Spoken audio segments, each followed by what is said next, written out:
วันกับชีวิตคนอย่างฉัน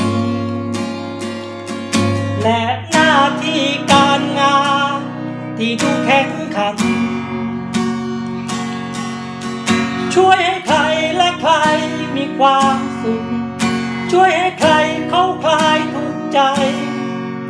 แต่ฉันเองคงขยันเกินไปจนลืมว่ามีใครคนหนึ่งที่เขาต้องการเวลาลืมใครคนหนึ่งที่เขาแค่รอให้ฉันกลับมาเพื่อกินข้าวเย็นกับเขาเพื่อโอบกอดเขาบางเวลา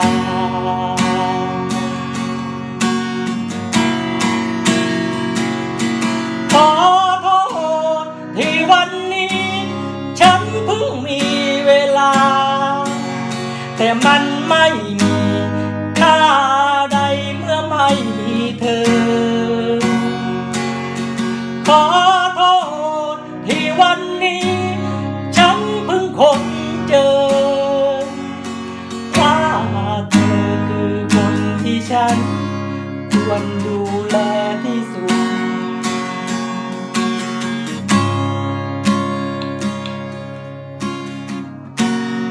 บอกคำว่าลา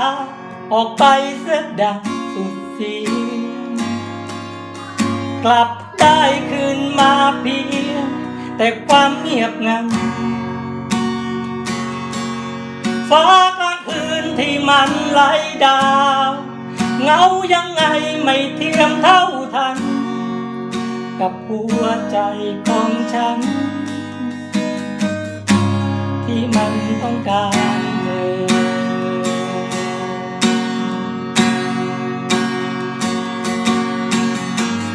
ใครคนหนึ่งที่เขาต้องการเวลาลืมใครคนหนึ่ง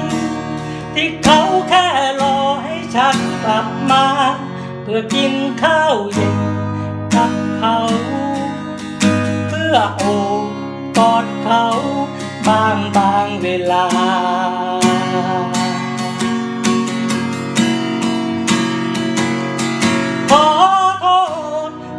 วันนี้